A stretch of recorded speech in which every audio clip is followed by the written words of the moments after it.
দেখো এই প্রবলেমটা লেখো, পুরোটা আমি করাবো না, টেবিল আমার পাঠানো আছে।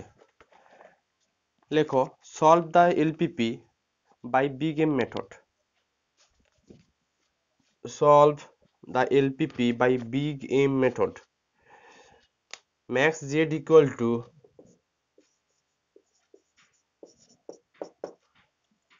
max Z equal to 2x1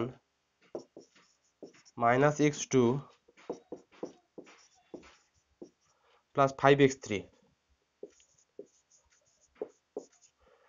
Subject to আছে x1 plus 2x2, আমি পাঠিয়েছি এটা পিডিএফ করে।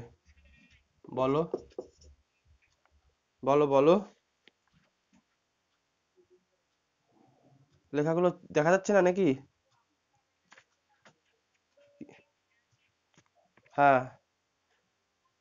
কালিটা পড়ছে না গো, মোটা কালি নেবো নাকি, না বোর্ডে দেখা যাচ্ছে ঠিকঠাক?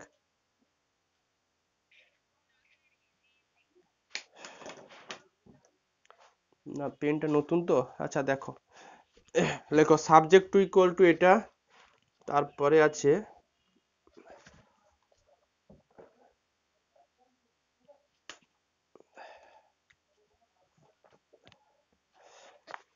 আচ্ছা, তারপরে আছে 5x1, এবার মনে হয় ঠিক পড়ছে, দেখো তো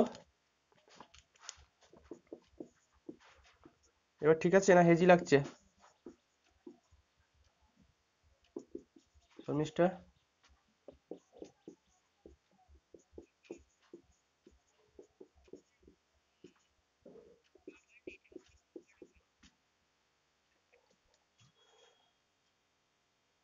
না মোটামুটি দেখাচ্ছে তো আমার এখান থেকে। আচ্ছা বলে দিচ্ছি, এটা প্রবলেম পাঠিয়েছিলাম আমি। বলেছে solve the LPP by big M method. Max Z equal to দেওয়া আছে তোমার এই 2x1 minus x2 plus 5x3। Subject to আছে x1 plus 2x2 plus 2x3 less or equal two 2, আর হচ্ছে 5x1 plus 6x2 plus 8x3 equal to 24, 4x1 plus 3x2 plus 2x3 greater or equal two 24, x1 x2 x3 greater or equal to 0। আমি দুটো টাইপের অঙ্ক কিন্তু শিখিয়েছি, একটা হচ্ছে পুরোপুরি লেস দেন, আর হচ্ছে লেস দেন গ্রেটার দেন মেশামেশি থাকলে, আমি এই দুটোই শিখিয়েছি। But less than greater than আর যদি ইকুয়াল টু টাইপ থাকে, সেক্ষেত্রে কি করে আমরা নতুন সাবজেক্ট টু ফাংশনটা ইন্ট্রোডিউস করব, আর নতুন হচ্ছে ওই অবজেক্টিভ ফাংশনটা কি করে লিখব, শুধু এইটুকু বলে দিলে তুমি পুরোটাই টেবিল আগের মতো এ টু জেড। আবার রিপিট করে দিচ্ছি, আমি প্রথম হচ্ছে সিমপ্লেক্স করেছিলাম only less or equal two type, তারপরে যখন আর্টিফিশিয়াল এলো সারপ্লাস এলো greater or equal two type. মানে সেকেন্ড দিন আমি যেটা করিয়েছিলাম হচ্ছে আর্টিফিশিয়াল প্রেজেন্ট তো বিগ এম মেথড, মানে লেস দেন আর গ্রেটার দেন মেশামেশি টাইপের অঙ্ক করিয়েছিলাম। আজকে যেটা করাচ্ছি লেস দেন গ্রেটার দেন আর ইকুয়ালিটি টাইপ যদি থাকে, সেক্ষেত্রে আমরা কি করে বিগ এম মেথডে সলভ করব। রুল একই, শুধু ইন্ট্রোডিউসটা আলাদা, মানে সাবজেক্ট টু যেটা ফাংশনটা সেটা একটু চেঞ্জ হবে। লেখো দেখো এটুকু একটু জিনিস মাথায় ঢুকিয়ে রেখে দাও, আমাদের টার্গেট কিন্তু ইনিশিয়াল বেসিক ফিজিবল সলিউশন এটুকু বের করা। তো সেটুকু বের করার জন্য আমাদের কখনো আর্টিফিশিয়াল ভ্যারিয়েবলের প্রয়োজন হচ্ছে। যখন less or equal two type থাকে অলওয়েজ আমরা স্ল্যাক ভ্যারিয়েবল নিই, greater or equal two type থাকলে আমরা সারপ্লাস নিই, করেসপন্ডিং সারপ্লাসের একটা আর্টিফিশিয়াল নিই। এক্সট্রা যদি কোনো অঙ্কতে ইকুয়ালিটি টাইপ থাকে, সিম্পল ওই ইকুয়ালিটি টাইপের জন্য শুধু একটা আর্টিফিশিয়াল ভ্যারিয়েবল ইউজ করবে, আর কিছু না। মানে অ্যাকচুয়ালি এই প্রবলেমটাতে একটা স্ল্যাক, এটার জন্য একটা আর্টিফিশিয়াল, এটার জন্য একটা সারপ্লাস এর করেসপন্ডিং একটা আর্টিফিশিয়াল, মানে এটার জন্য আলটিমেট দুটো আর্টিফিশিয়াল ভ্যারিয়েবল লাগবে। যদি অঙ্কটাতে দুটো ইকুয়ালিটি টাইপ থাকতো, তাহলে দুটো ইকুয়ালিটি টাইপের জন্য অনলি দুটো আর্টিফিশিয়াল ভ্যারিয়েবল লাগবে, আর এদিকে greater or equal two type আছে, তো এর জন্য সারপ্লাস আসবে, ওর করেসপন্ডিং কি আসবে আর্টিফিশিয়াল আসবে। শুধু এইটুকু মাথায় ঢুকিয়ে রেখে দেবে যে যদি কোনো অঙ্কতে খালি ইকুয়ালিটি টাইপ থাকে, যদি কোনো অঙ্কতে খালি ইকুয়ালিটি টাইপ থাকে, তবে ওর জন্য একটা আর্টিফিশিয়াল ভ্যারিয়েবল দরকার হবে। অনলি সেটা কেন, তার কারণ হচ্ছে ওই ইনিশিয়াল বেসিক ফিজিবল সলিউশনটা খোঁজার জন্য, আর কিছু নয়। তো এবার লেখো, here we introduce, introduce one slack variable x3। লেখো ওয়ান আর্টিফিশিয়াল ভ্যারিয়েবলটাকে তুমি যেই রকম সাজাবে সেই রকম অঙ্ক হবে। মানে তুমি চাইলে এর করেসপন্ডিং আর্টিফিশিয়াল ভ্যারিয়েবলটাকে না x3 নয়, সরি x3 নয়, x4 থেকে লেখো introducing one slack variable x4। মনে মনে ভাবো এটা ইকুয়ালিটি আছে, তাহলে এর করেসপন্ডিং একটা কি নেব আমি, এর করেসপন্ডিং একটা হচ্ছে আর্টিফিশিয়াল নেব। আর এইটা যখন সারপ্লাস আছে এর করেসপন্ডিং একটা মানে গ্রেটার অর ইকুয়াল টু আছে একটা সারপ্লাস একটা আর্টিফিশিয়াল। তো আমরা এভাবেই লিখতে পারি, লেখো ইন্ট্রোডিউস মানে টোটাল ভ্যারিয়েবল আসবে কটা, একটা স্ল্যাগ, দুটো আর্টিফিশিয়াল, একটা সারপ্লাস, এইরকমই থাকবে। এই জন্য আমরা এভাবেই লিখি, লেখো introducing one slack variable x4, one surplus variable x5, বা তুমি এটা লেখো তো তোমার গুলোবে, আমি জানি এইটা করো, one slack variable x4, one artificial variable, মানে আমি এইটা বলতে চাইছি যে জিনিসটা বুঝতে পারলে এটা মানে ভ্যারিয়েবলের সিকোয়েন্সটা কিভাবে নেবে। দেখো x4টাকে তুমি স্ল্যাগ নিয়েছো, এইটাকে যেহেতু আর্টিফিশিয়াল আছে ইকুয়ালিটি হয়ে গেছে, তাহলে আর্টিফিশিয়ালটাকে তুমি x5 ধরতে পারো। আর্টিফিশিয়াল মনে মনে ভাববে এই x5টা এটার জন্য এসছে। আর এদিকে গ্রেটার অর ইকুয়াল টু আছে মানে x6, তার মানে x6টা হচ্ছে সারপ্লাস, সারপ্লাস এটা। আর x7 এটাও তো এই সারপ্লাসের করেসপন্ডিং একটা কি আর্টিফিশিয়াল আসবে। এই ভ্যারিয়েবলটাকে এবার তুমি যেভাবে খুশি লেখো। একটু ধরো তো, ফ্যানটা চালাই গরম করছে।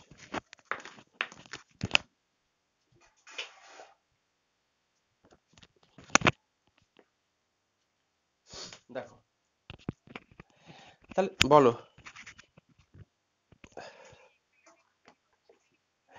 ওই ইনিশিয়াল বেসিক ফিজিবল সলিউশনটা আনার জন্য, না হলে দেখো ভ্যারিয়েবলগুলো মেজার করে আর্টিফিশিয়াল ভ্যারিয়েবল মানে ইনিশিয়াল বেসিক ফিজিবল সেটা খুঁজে পাওয়া যাবে না। এটাই শুধু কাজ, আর কিছু কাজ না। দেখো এখন তাহলে লেখো, তাহলে কি ধরেছি, x4টা স্ল্যাগ ধরেছি। লেখো introducing one slack variable x4 and two artificial variable. দুটো আর্টিফিশিয়াল ভ্যারিয়েবল কি কি লিখেছো, দুটো আর্টিফিশিয়াল ভ্যারিয়েবল কি কি লিখেছি, x5 আর কত x7। দেখো introducing one slack variable, two artificial variable কি কি x5 x7 and one surplus variable x6। তোমাকে এইভাবে কিন্তু বেছে নিতে হবে। আবার বলছি introducing one slack variable x4, two artificial variable x5 আর x7, আর হচ্ছে ওয়ান সারপ্লাস ভ্যারিয়েবল কত x6। তুমি যেইভাবে আর্টিফিশিয়াল ভ্যারিয়েবলটাকে যেইভাবে ডিফাইন করেছো সেইভাবে কিন্তু ম্যাক্স জেড ফাংশনটাকে সেভাবে চেঞ্জ করবে, আর সিবির ভ্যালুগুলো সেরকম কিন্তু লিখবে। লেখো and putting the problem in standard form as and putting the problem in standard form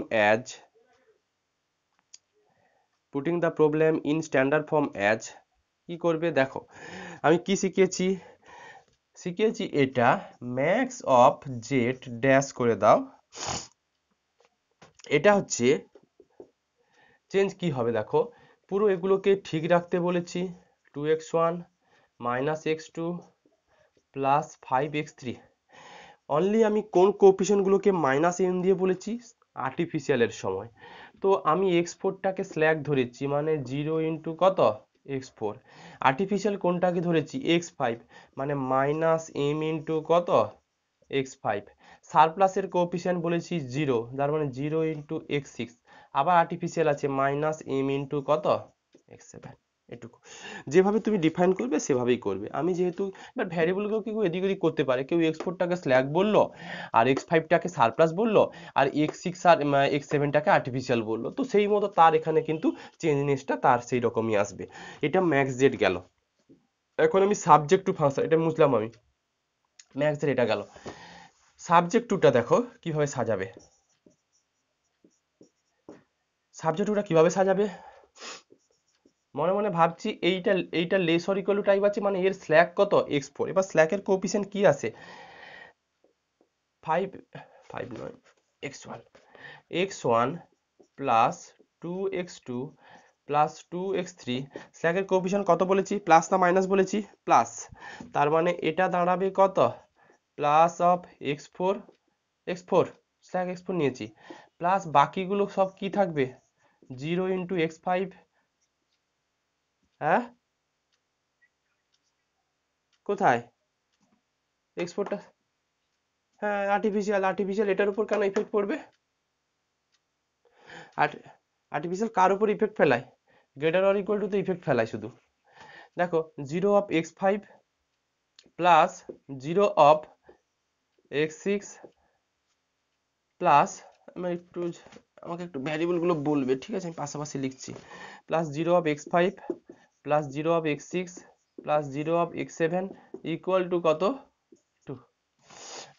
আচ্ছা, এটার উপরে শুধু আর্টিফিশিয়ালটা কিন্তু ইফেক্ট ফেলবে, আর কিচ্ছু ইফেক্ট ফেলবে না, জাস্ট এটার উপরে।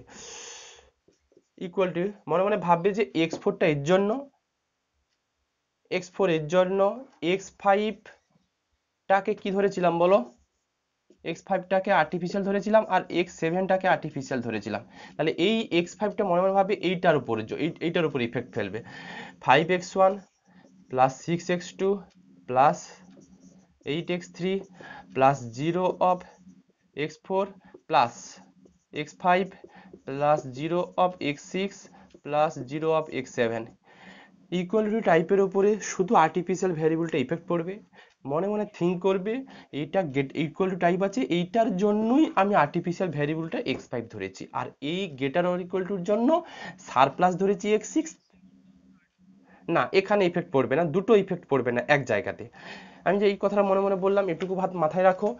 স্ল্যাকটা x4 এটার উপর ইফেক্ট ফেলবে, x5টা আর্টিফিশিয়াল এটার উপর ইফেক্ট পড়বে। দেখো প্রত্যেকটা ইকুয়েশনের জন্য এক একটা করে, যেখানে আর্টিফিশিয়ালের প্রয়োজন হয় সেটা একটা ইকুয়েশনের উপরে ইফেক্ট ফেলায়। এখানে একটা আর্টিফিশিয়ালের প্রয়োজন হবে, তো সেটা x5 সেটা গেট ইকুয়াল টু টাইপ এটার উপর ইফেক্ট ফেলবে, দুটো আর্টিফিশিয়াল ভ্যালু এটার উপর ইফেক্ট ফেলবে না। আর এটা যেহেতু গ্রেটার অর ইকুয়াল টু আছে, তার মানে এর তো একটা সারপ্লাস আসবে, করসপন্ডিং এরও একটা আর্টিফিশিয়াল আসবে। এবার সেই আর্টিফিশিয়ালটা কোনটা? আমি x7 ধরেছি, তো x7 সেই মতো লিখবে। আচ্ছা, এটা হবে কত? 24। পরেরটা দেখো, 4x1 plus 3x2 plus 2x3 plus 0 of x4, কালিটা পড়ছে না, ভরবো, 0 of x4। আচ্ছা, x5টা আর্টিফিশিয়াল, এটার উপরে কিন্তু ইফেক্ট পড়বে না, এই x5টা প্লাস 0 of কত? x5 এটার উপরে থাকবে। আর মাইনাস, আমি কি বলেছি, এইটার সারপ্লাস কোনটা, এইটার সারপ্লাস ভ্যারিয়েবল কোনটা ট্রিট করেছো? x6। তাহলে মাইনাস x6 প্লাস কত? x7 ইকুয়াল টু কত ছিল জানো? এটাও 24। এই হচ্ছে ব্যাপার। কি বললাম বুঝতে পারলে? আবার একটু রিপিট করে দিচ্ছি, যে এইরকমই থিঙ্কিংটা এরকম থাকবে, যে এটা less or equal two type, তার মানে এর জন্য স্ল্যাক, মানে এখানে স্ল্যাগ ইফেক্ট ফেলাবে, মানে স্ল্যাগ ভ্যারিয়েবলের কোএফিসিয়েন্ট +1 থাকে, সেটা বসাবে, বাকি সব কটাকে 0 করবে।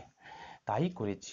এটা ইকুয়ালিটি টাইপ, এখানে শুধু আর্টিফিশিয়াল ভ্যারিয়েবলটা প্রেজেন্ট থাকবে, অনলি আর্টিফিশিয়াল ভ্যারিয়েবল, আর কোনো কিছু ইফেক্ট পড়বে না। মনে মনে থিঙ্ক করো, এটার আর্টিফিশিয়াল ভ্যারিয়েবল আমি x5 নিয়েছি, তো তার জন্য আমি দেখো x5টাকে রেখেছি, বাকি সবকটা কোএফিসিয়েন্ট 0 করেছি। এবার এটার জন্য আসছি, এটা গ্রেটার অর ইকুয়াল টু আছে, তার মানে এর ইফেক্ট কোনটা ফেলবে? একটা সারপ্লাস, ওর করসপন্ডিং একটা আর্টিফিশিয়াল। তো সারপ্লাসটা হচ্ছে আমি ধরেছি কত? x6, আর সারপ্লাসটা কোনটা ধরেছিলাম আমি? x6। আর আর্টিফিশিয়ালটা কত ধরেছি আমি? কত? x7 ধরেছি। তাই জন্য দেখো বাকি সব কটা x4 আর x5 কে আমি প্লাস করেছি, সারপ্লাসের কোএফিসিয়েন্ট নেগেটিভ নিয়েছি, আর আর্টিফিশিয়ালের কোএফিসিয়েন্ট পজিটিভ নিয়েছি। আমি ভ্যারিয়েবলগুলো ডিফাইন তাই করেছিলাম তো।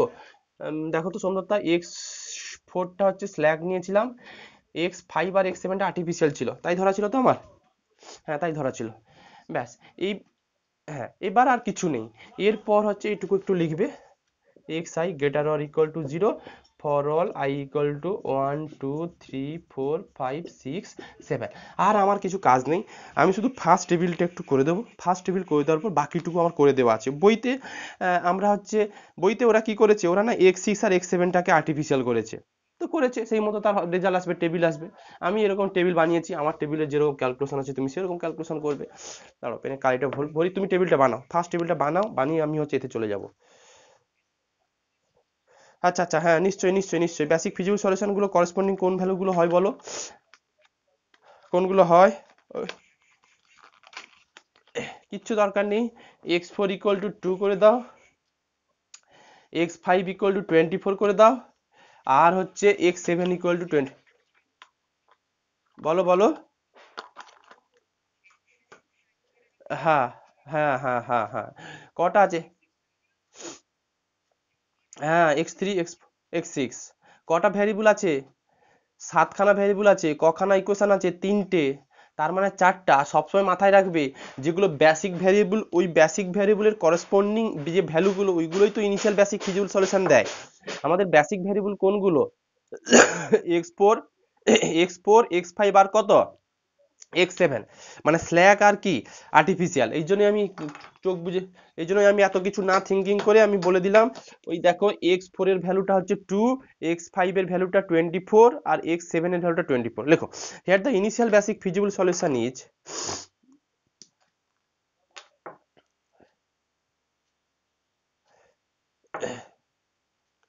Here the initial basic feasible solution is, বলে লিখে ফেলো কি কি হবে। x1 x2 x3 আর x6 টাকে 0, বাকিগুলো যা ভ্যালু আছে।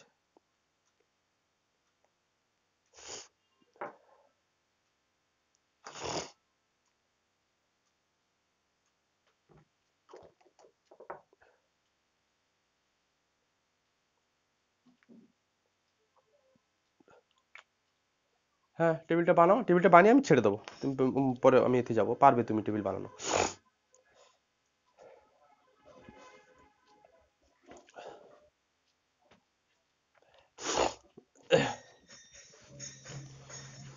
ইনিশিয়াল বেসিক ফিজিবল সলিউশনটা নিশ্চয়ই লিখেছো। 0 0 0 2 24 0 24 এটা থাকবে। আচ্ছা, টেবিলটা থাকবে, এটা নিশ্চয়ই এটা থাকবে। সিবিবি করে করে ফেলো।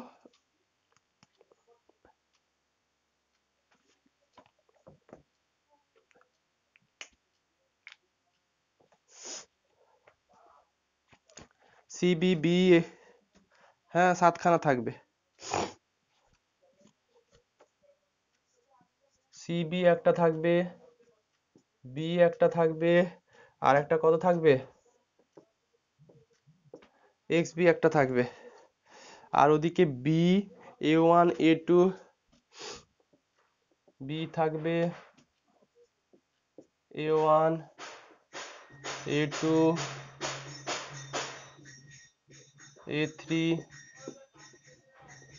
A4 A5 A6 A7। আর এইখানে থাকবে কোনটা, সিজে। শুধু ফার্স্ট টেবিলটা করে রেখে দাও। বাড়িতে আমার পাঠানো আছে, কিন্তু ওখানে ভ্যারিয়েবলগুলো অন্যভাবে ডিফাইন ছিল। না সময় লাগবে, সময় নষ্ট করবো না আমি। অনেক সময় নষ্ট করার মতো অনেক জায়গা আছে। পাঠিয়ে দিয়েছি আমি ক্যালকুলেশনটা তো। দেখো সিবিটা করে দিই। সিবিটা কার কোএফিসিয়েন্ট গুলো বলেছিলাম আমি? সিবিটা কার কোএফিসিয়েন্ট?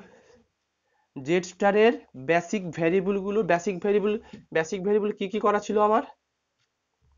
x4 করা ছিল, x4, তাহলে x4 এর কোএফিসিয়েন্ট কত ছিল? 0। আচ্ছা, আর x5 এর কোএফিসিয়েন্ট কত আছে? -m, এটা -m। আচ্ছা, এখানে কি আনতে বলেছিলাম, করেসপন্ডিং কি আনতে বলেছিলাম এখানে? এটা কত দেবে? A4 A5 A7, করেসপন্ডিং এটা থাকবে x4, এগুলো বার দেবে না, এটা বার দেবে না, এটা খালি ভ্যালু। x5 x7, x4 এর ভ্যালু ছিল 2 24 আর 24। A1 A2 ভ্যালুগুলো লিখে ফেলো। 1, হ্যাঁ হ্যাঁ সি লিখে দিচ্ছি নিশ্চয়ই। সি যেটা বলো, কত বলো? সাবজেক্ট 2 -1 5, তাই তো? 5, তারপরে 0 -m 0 -m, এটা 1 2 2 1 0 0 0, এটা। পরেরটা হচ্ছে 5 6 8 0 1 0 0, 4 2 0 0 -1 0। এটা এটা আমি একটু ভুল করেছি, এটা 1, তাই না? এটা এরপরে আমি আর করব না।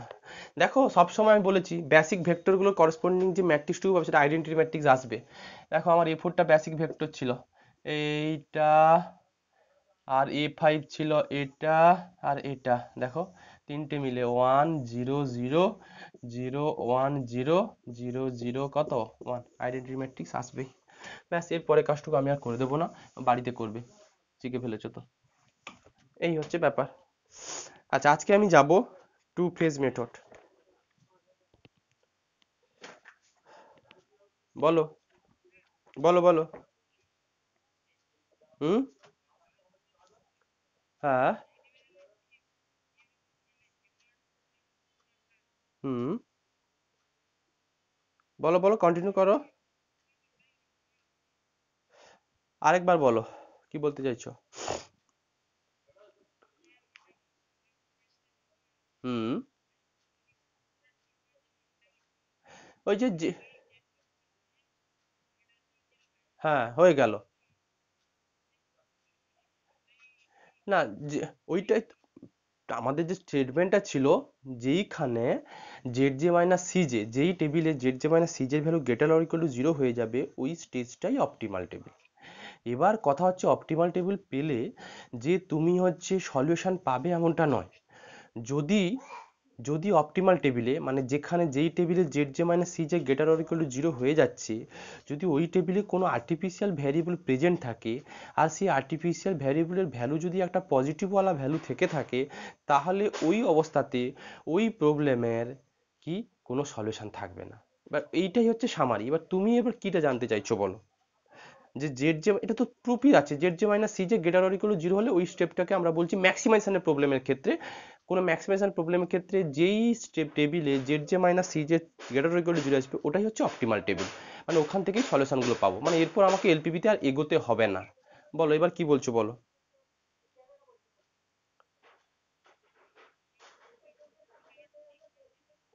না অঙ্কটা, অঙ্ক, না না, এখানে তুমি ভুল করতেও পারো। এখানে ওইভাবে কি পার্টিকুলার হচ্ছে তুমি ঠিক করেছো ভুল করেছো, ওইভাবে পার্টিকুলার তুমি চেক কিভাবে করবে? তুমি ভুল করে greater or equal to zero আনতে পারলে, যে জেড যে মানে সি যেটা জোর করে ভুল ক্যালকুলেশন করে গ্রেটার, তোমার অ্যান্সার ভুল হবেই।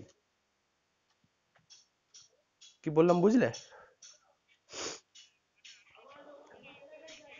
হুম। হুম। হুম। হুম। হুম। হুম। আচ্ছা।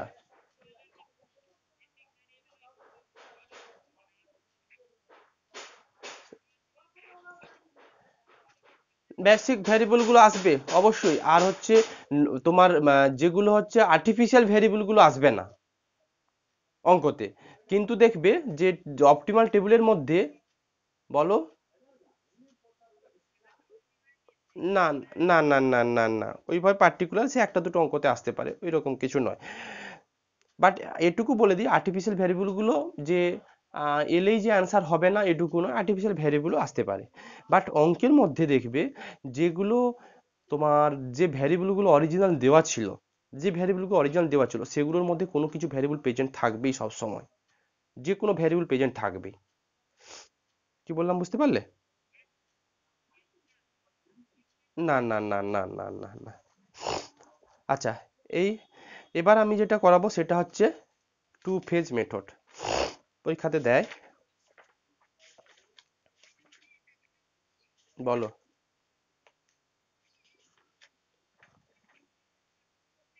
হ্যাঁ, মানে infinite number of optimal solution বা ম্যানি অপটিমাল সলিউশন আছে, সেটুকু কি করে বুঝবো, এই তো এটা বলতে চাইছো? একটা কোথাও একটা যে নোট লিখিয়েছিলাম, নোটটা একবার দেখো কি ছিল।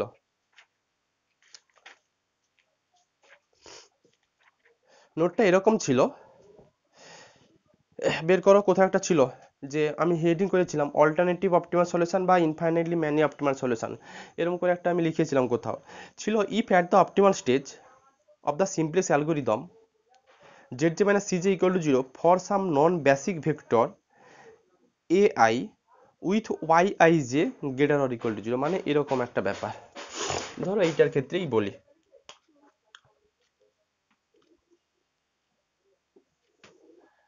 তো তুমি obviously Z J minus C J calculate করবে। এবার দেখো এই ভ্যালুগুলো কিছু তুমি পাবে, নিশ্চয়ই কিছু ভ্যালু পাবে। এখন if at the optimal stage, suppose আমি ধরে নিচ্ছি এই জায়গাতে সব greater or equal to zero ওয়ালা এলিমেন্ট চলে এসছে। এখন মানে এইটা অপটিমাল, যেই যেই টেবিলে greater or equal to zero ওয়ালা মানে জেড যে মানে সি যে greater or equal to zero হবে, ওই টেবিলটাকে আমরা অপটিমাল টেবিল বলি।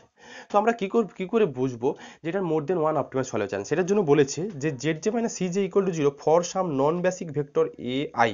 আচ্ছা আমাকে বলো, এই যে A one A two A three A four A five A six A seven, এর মধ্যে বেসিক ভেক্টর কোনগুলো আর নন বেসিক ভেক্টর কোনগুলো বলো? বেসিক ভেক্টর আমাদের বেসিক ভ্যারিয়েবল কোনগুলো নিয়েছিলাম? বেসিক ভ্যারিয়েবল ছিল মনে হয় এ four A five A seven, এটা হচ্ছে বেসিক ভ্যারিয়েবল ছিল, সরি বেসিক ভেক্টর ছিল, মানে বেসিক ভ্যারিয়েবলের করেসপন্ডিং ভেক্টরকে বেসিক ভেক্টর বলবো, এটা বেসিক ভেক্টর। বাকিগুলো ছিল কোনটা? A one A two A three আর কত এ ওয়ান এ, ছটা তো টোটাল, না সাতটা, আর একটা কোথায় মিস হয়ে গেল, A one A two A three আর কোনটা গো, এ সেভেন এ সিক্স, এই তো ঠিক আছে লিখেছি এ সিক্স। এগুলো কি নন বেসিক ভেক্টর। কি বলেছে দেখো, if at the optimal stage, suppose আমি তর্কের খাতে ধরে নিচ্ছি এটাই অপটিমাল স্টেজ, মানে এখানে জেড যে মানে সিজে সব greater or equal to zero এসছে, of the simplest algorithm Z যে মানে CJ equal to zero for some non basic vector AI. আমাদের নন বেসিক ভেক্টর কোনগুলো? নন বেসিক ভেক্টর হচ্ছে এটা, এইটা সাপোজ আমি এইখানে জিরো লিখলাম ইচ্ছে করে, আর একটু দেখাই, এ ওয়ান এ টু সাপোজ এটাতেও জিরো লিখলাম, আর এ থ্রি মাইনাস একটাও আসেনি, মাইনাস এলে ভালো হতো, হ্যাঁ এইটা একটা মাইনাস পেয়েছি, সাপোজ এখানে জিরো, আর এগুলো টু থ্রি ফোর যা কিছু আসে আসুক, সিক্স ধরো এরকম কিছু একটা এসছে, এটা ধরো নাইন, ব্যাস এরকম একটা কন্ডিশন এসছে। এটা কিন্তু হচ্ছে অপটিমাল স্টেজ, কিন্তু দেখো সব greater or equal to zero বলেছি। তো সাপোজ এইরকম একটা টেবিল এসছে লাস্ট ক্যালকুলেশন করার পর, মানে অপটিমাল স্টেজ হয়ে গেছে। তো এই অপটিমাল স্টেজ থেকে আমরা কি করে বলবো যে এটা হচ্ছে মোর দেন ওয়ান অপটিমাল সলিউশন আছে? কি বলেছে, জেড যে মানে সি যে greater or equal to zero for some non basic vector AI. Non basic vector কিন্তু আমার দেখো এটাও নন বেসিক ভেক্টর, এই যে এ সিক্স এ সিক্স, এই যে এ সিক্স এর করেসপন্ডিং ভ্যালু কত আছে? জিরো। তার মানে Z J minus C J equal to zero পেয়েছো কোন পজিশনের জন্য? একটা নন বেসিক ভেক্টরের পজিশনের জন্য। এই যে এই অবস্থাতে দেখো এইখানে যে এলিমেন্ট গুলো আছে কোনো একটা এলিমেন্টের value less or equal to zero হচ্ছে কিনা। না আমি একটু ভুল বলেছি, greater or equal to zero, তার মানে এটা দিয়ে কম্পেয়ার করো, লেস অর ইকুয়াল টু নয়, এটা দিয়ে কম্পেয়ার করার দরকার নেই, এটা দিয়ে কম্পেয়ার করো, এই তো এটা দিয়ে কম্পেয়ার করো, এটা দিয়ে ভাবো যে জেড যে মানে C J greater or equal to zero এসছে, ওই অবস্থাতে কোনো একটা নন বেসিক ভেক্টরের corresponding Z J minus C জের ভ্যালু জিরো হচ্ছে কিনা দেখো। আমার non basic vector A one এটা আছে, তো এই ওয়ানের করেসপন্ডিং এখানে জিরো। এই অবস্থাতে এইখানে যে কটা এলিমেন্ট আছে সেগুলোর মধ্যে কমপক্ষে কোনো একটা ওয়াই আইর ভ্যালু, মানে ওয়াই আইজ এর ভ্যালু গ্রেটার দেন জিরো হচ্ছে কিনা দেখো। যদি গ্রেটার দেন জিরো হয়ে যায় তাহলে বলবে এটার মোর দেন ওয়ান অপটিমাল সলিউশন আছে। আবার রিপিট করে দিচ্ছি, Z J minus C J greater or equal to zero যেই জায়গাতে হয়ে যাচ্ছে সেটা অপটিমাল স্টেজ। ওই অবস্থাতে ক্যালকুলেট করে দেখো যেসব নন বেসিক ভেক্টরগুলো আছে, কি আছে, A one A two A three A six, এর করেসপন্ডিং কোনো একটা জেড জে মাইনাস সি জের ভ্যালু জিরো জিরো আছে কিনা দেখো। এটা কিন্তু এগুলো কিন্তু সব জেড জে মাইনাস সি জের ভ্যালু জিরো আছে কিনা দেখো। ব্যাস আমি এখানে জিরো খুঁজে পেয়েছি। ওই অবস্থাতে কোনো একটা ওয়াই আই জে, এগুলো সব Y I J, Y I J at least কোনো একটা ওয়াই আই জের value greater or equal to zero হচ্ছে কিনা দেখো। যদি দেখো যে greater or equal to zero হয়ে যাচ্ছে তাহলে বলবে এর মোর দেন ওয়ান অপটিমাল সলিউশন আছে। কথাটা কি বোঝা গেল? কথাটা কি বোঝা গেল? এই হচ্ছে এই হচ্ছে ব্যাপার। আচ্ছা দেখো এবার চলে আসি, বলো।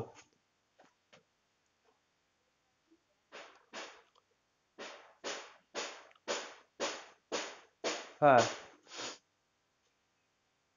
বলো বলো আরেকবার বলো।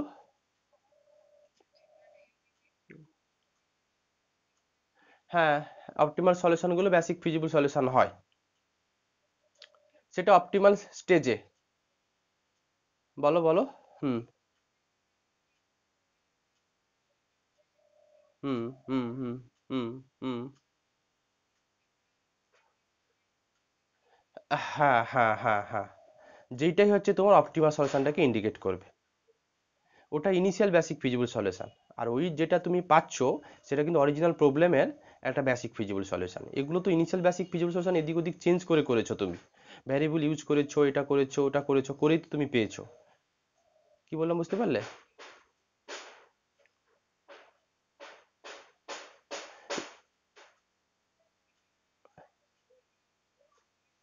আসছে সেটা অরিজিনাল প্রবলেমের, সেগুলো অরিজিনাল প্রবলেমের। আর এই যেটা যে বেসিক ফিজিবল সলিউশন এটা তো ইনিশিয়াল বেসিক ফিজিবল সলিউশন, এটা কিন্তু অরিজিনাল প্রবলেমের নয়। এটা তো তুমি একটা ইন্ট্রোডিউস করছো, নতুন ভ্যারিয়েবল ফ্যারিয়েবল এনে যেটা করছো, সিস্টেম ইকুয়েশন তো পুরো পাল্টে যাচ্ছে, তাই না? হুম। হ্যাঁ সেক্ষেত্রে হয়ে যাবে, হ্যাঁ হ্যাঁ হ্যাঁ হ্যাঁ, সেক্ষেত্রে যদি ইকুয়ালিটি টাইপ আছে তো ইকুয়ালিটি টাইপ তুমি পেয়ে গেলে। এবার ইকুয়ালিটি টাইপ পেয়ে যাওয়ার সঙ্গে সঙ্গে ওখানে তোমার কোনো স্ল্যাক সারপ্লাস আর্টিফিশিয়াল এগুলো ইউজ করার দরকার হচ্ছে না, ও তো ওখানে একটা আর্টিফিশিয়াল একটা ইনিশিয়াল বেসিক ফিজিবল সলিউশন তো পেয়ে যাচ্ছ। এবার কথা হচ্ছে যে যে ইনিশিয়াল বেসিক ফিজিবল সলিউশনটা পাবে ওটাই যে সবসময় অপটিমাল সলিউশন হবে এমনটা নয়, কোনো একটা ইনিশিয়াল বেসিক ফিজিবল সলিউশন ওগুলো অপটিমাল সলিউশনটাকে ইন্ডিকেট করে। প্রথমে যেটা তুমি পেয়েছো সেটা সেটা অপটিমাল সলিউশন হবে তার কোনো কথা নেই। কি বললাম বুঝতে পারলে?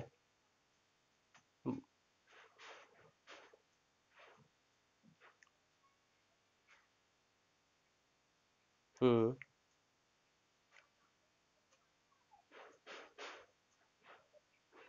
হুম হুম। হ্যাঁ হ্যাঁ হ্যাঁ হ্যাঁ হ্যাঁ অ্যাটমোস্ট।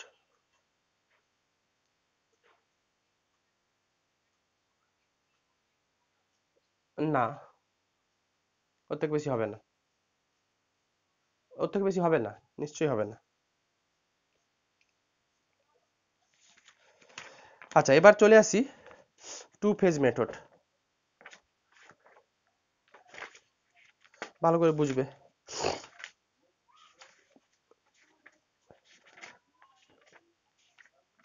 লেখো টু ফেজ সিম্পলেস্ট মেথড। হ্যাঁ, two T W two phase, PHASE লিখে দিচ্ছি।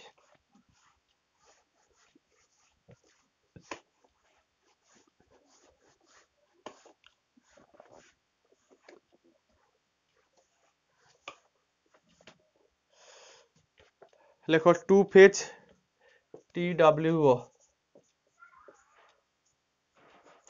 Two phase simplex method, two phase simplex method.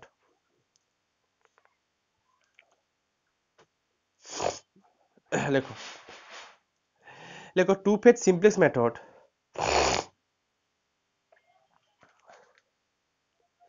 আচ্ছা ঠিক আছে, এটা থেকেই শুরু করো, টু ফেজ সিমপ্লেক্স মেথডটা কেটে দিয়ে একটু একটু মডিফাই করে দিই। কেটে দিয়েছো লাইনটা? লেখো লেখো যা আছে তাই লেখো। লেখো two phase simplex method is an alternative method of solving an LPP. লেখো two phase simplex method is an alternative method of solving an LPP.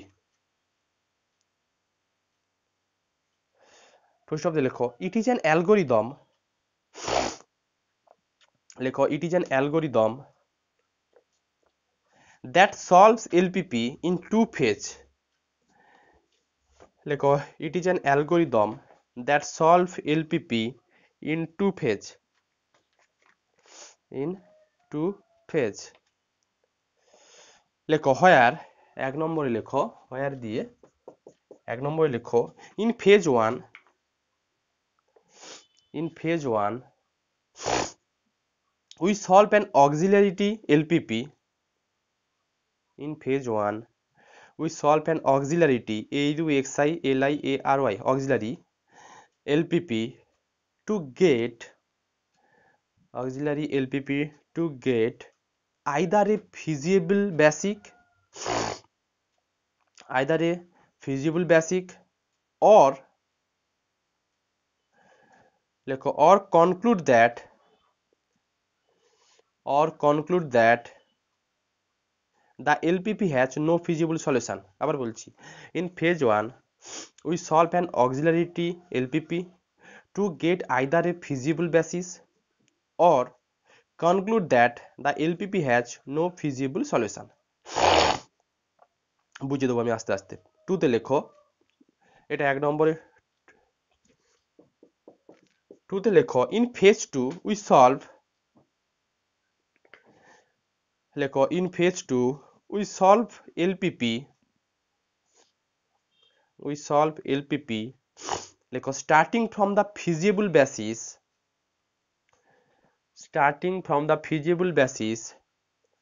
in phase 1. In phase 2 we solve LPP starting from the feasible basis found in phase 1. আমি কথাগুলোর মানে বোঝাবো তার আগে একটু কিছু জিনিস এগুলো লিখতে হবে, নাহলে আমি মেকানিক্যালি করে দিলাম, দুদিন পর কি করে এলো সব ভুলে যাবে। লেখো ফেজ 1 এর পর বলো ফিজিবল বেসিক, ওই বেসিক আবার বলছি ইন ফেজ 2 না ফেজ 1 কোনটার কথা বলছো বলো? In phase 2 we solve LPP starting from the feasible basis found in phase 1. এটা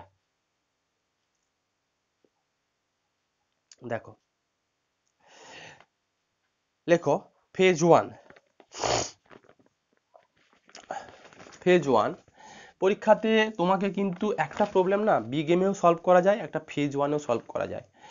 তো আর্টিফিশিয়াল ভ্যারিয়েবল এলেই তুমি ফেজ 2 তে সলভ করতে পারবে। আর্টিফিশিয়াল ভ্যারিয়েবল যদি কোনো অঙ্কতে দেখতে পাও ফেজ 1 এ তুমি ফেজ 2 মেথডে কিন্তু সলভ করতে পারবে, আর পরীক্ষায় তোমাকে মেনশন করে দেবে। যদি মেনশন না করে দেয় তোমার মর্জি, বিগ এমএ করো বা তুমি হচ্ছে ফেজ 2 তে করো। দেখো ফেজ 1 লেখো লেট আস কনসিডার, একটু লিখতে হবে কিন্তু ধৈর্য হারিও না। লেখো let us consider the maximization problem, লেখো let us consider the maximization problem. একটা ম্যাক্সিমাইজেশন প্রবলেম ক্যালকুলেট করব, সবই কিন্তু ম্যাক্সিমাইজেশন প্রবলেম দিয়ে করছি। মিনিমাইজেশন প্রবলেম থাকলে অসুবিধা কিছু নেই, তাকে মাইনাস দিয়ে মাল্টিপ্লিকেশন করে ম্যাক্সিমাইজেশন প্রবলেমে কনভার্ট করে নেবে। কারণ ম্যাক্সিমাইজেশন প্রবলেমের জন্যই কিন্তু Z J minus C J greater or equal to 0 হয়। যদি ওরা মিনিমাইজ দিয়ে করতে তখন Z J minus C J less or equal to 0 হলে অপটিমাল টেবিল পেতাম। যাই হোক, লেখো ফুল স্টপ দিয়ে লেখো and let in the given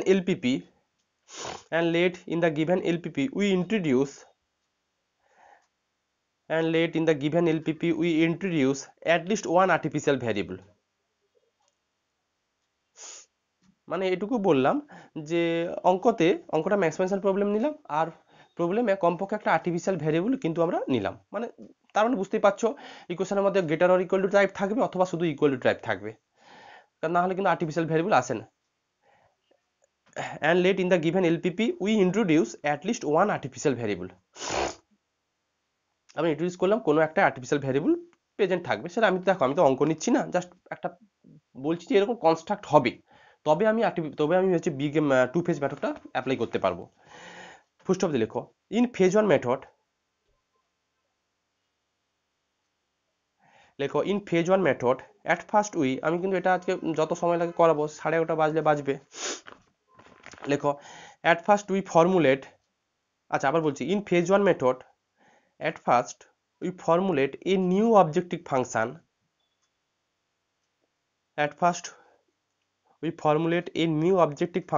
which is called auxiliary objective function,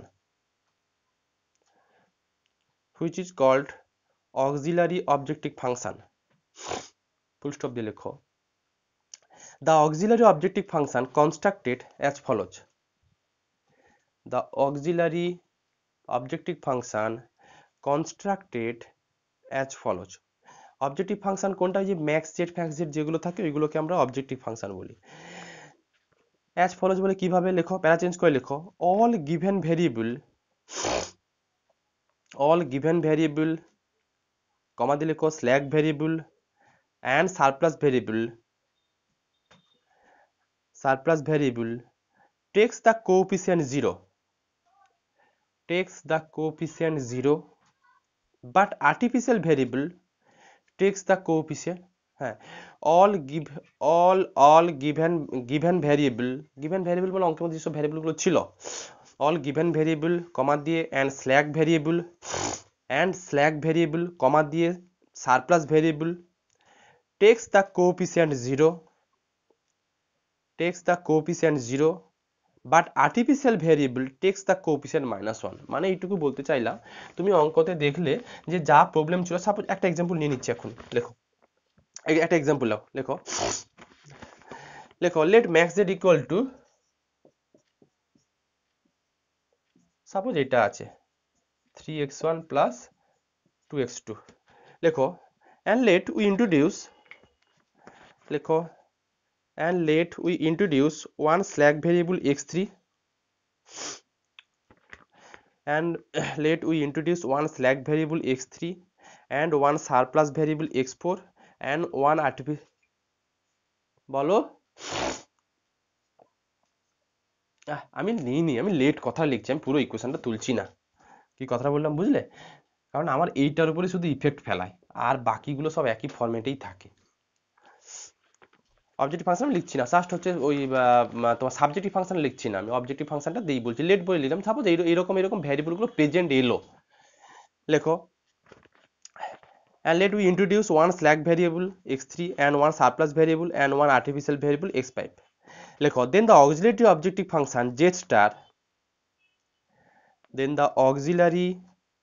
function z star becomes, এইটুকু বললাম, max of z star equal to, মানে আমি বলতে চাইলাম দেখো কটা কি ভ্যারিয়েবল আসবে সেটা কিন্তু হচ্ছে তোমার হচ্ছে সাবজেক্টিভ ফাংশন দেওয়া থাকলে তবে তুমি বিচার করতে পারো। আমি সাবজেক্টিভ ফাংশন না নিয়ে আমি ধরে নিচ্ছি সাপোজ ওই প্রবলেমে একটা স্ল্যাকের দরকার পড়লো, একটা সারপ্লাসের দরকার পড়লো, আর একটা আর্টিফিশিয়ালের দরকার পড়লো, তাহলে ম্যাক্স জেড স্টারটা কিরকম সাজাবে সেইটাই বলছি। এটা হচ্ছে এইটা আমি কি বলেছি দেখো, বলেছি তোমার অল সারপ্লাস, দেখো if we introduce one slack variable, one surplus variable, one artificial variable, then auxiliary objective function এটাই হবে। তার আগে বলেছি দেখো all given variable, slack variable, surplus variable takes the coefficient 0, given variable x1 x2 এগুলো সব coefficient 0 এইভাবে সাজাতে হয়, 0x1 plus 0x2 plus slack নিয়েছি কত, slack নিয়েছি x3, 0 of কত x3, surplus নিয়েছি কত x4, 0 of x4, আর্টিফিশিয়ালের কোএফিসিয়েন্টটাকে কত বলেছি আমি ঋত্বিক, আর্টিফিশিয়ালের কোএফিসিয়েন্টটা কত হবে বলেছি -x5। এই হচ্ছে সাজাতে হবে, কিন্তু সাজানোটা কিন্তু ডিফারেন্ট। বি গেমের সাজানোটা মানে বি গেমের অবজেক্টিভ ফাংশন বা ম্যাক্স জেড স্টার সেটা একরকমের সাজানো হয়, টু ফেজ মেথডের কিন্তু অবজেক্টিভ ফাংশনটাকে এরকমই সাজানো হয়। সবসময় মনে রাখবি অনলি আর্টিফিশিয়াল ভ্যারিয়েবল এটা এলে তবেই কিন্তু টু ফেজ করা যাবে। অতএব টু ফেজ মেথডের ক্ষেত্রে আর্টিফিশিয়াল ভ্যারিয়েবলের কোএফিসিয়েন্টটা অনলি -1 থাকবে, আর যতগুলো ভ্যারিয়েবল সেই ইনক্লুড গিভেন ভ্যারিয়েবল, স্ল্যাক আর সারপ্লাস সবকটা কোএফিসিয়েন্ট কিন্তু 0 নেবে। এই হচ্ছে ম্যাক্স জেড স্টারটাকে এভাবে সাজাবো, এটা ফেজ 1 মেথডের। ফেজ 2 মেথডের আবার কিন্তু ম্যাক্স জেড স্টারটাকে আবার অন্যভাবে সাজানো হয়, সেটা যখন আমি ফেজ 2 বলবো তখন আমি ওটাতে আসবো। এরপর এটা থাকবে নিশ্চয়ই একটা সাবজেক্ট টু ফাংশন থাকবে, সাবজেক্ট টু ফাংশনে আর কোনো চেঞ্জ নেই, যেভাবে তুমি সিমপ্লেক্স মেথডে বি গেম মেথডে সাবজেক্ট টু ফাংশন চেঞ্জ করেছো অ্যাজ ইউজুয়াল সেম রুলই এখানেও ফলো হবে। লেখো but the subject to function reformulate, লেখো আর ফর্মুলেট বা আর ফর্ম, লেখো reformed, but the subject to function are formed by same rule of simplex method।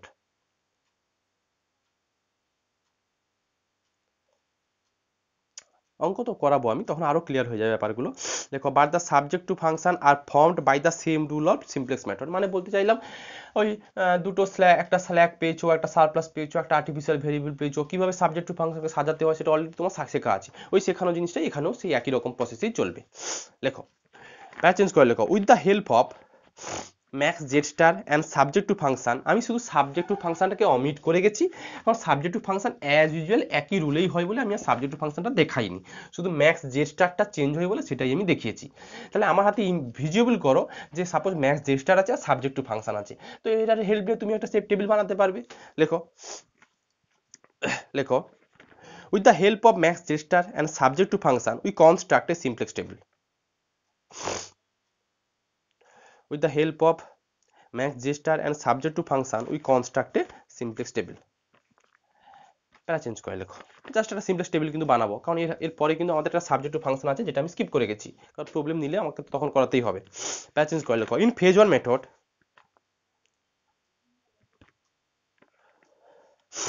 লেখো লেখো ইন ফেজ ওয়ান মেথড কমাতে লেখো in any table, লেখো in phase one method কমাতে লেখো ইন এনি টেবিল, কমাতে লেখো ইফ জেড স্টার, লেখো ইফ, বলে দিচ্ছি সব বলে দিচ্ছি,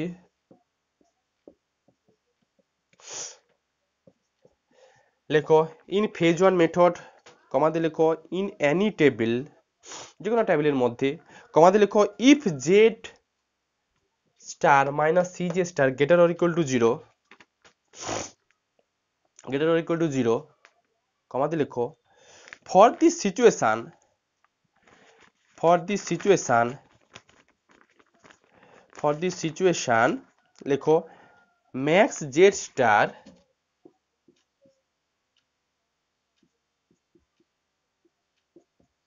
equal to 0, কমাতে লেখো then the given LPP has a feasible solution। আমি বুঝিয়ে দিচ্ছি, পুরো জিনিসটি সুন্দরভাবে বুঝিয়ে দিচ্ছি, লেখো and the given LPP has a feasible solution, full stop দিয়ে লেখো and this will be happen,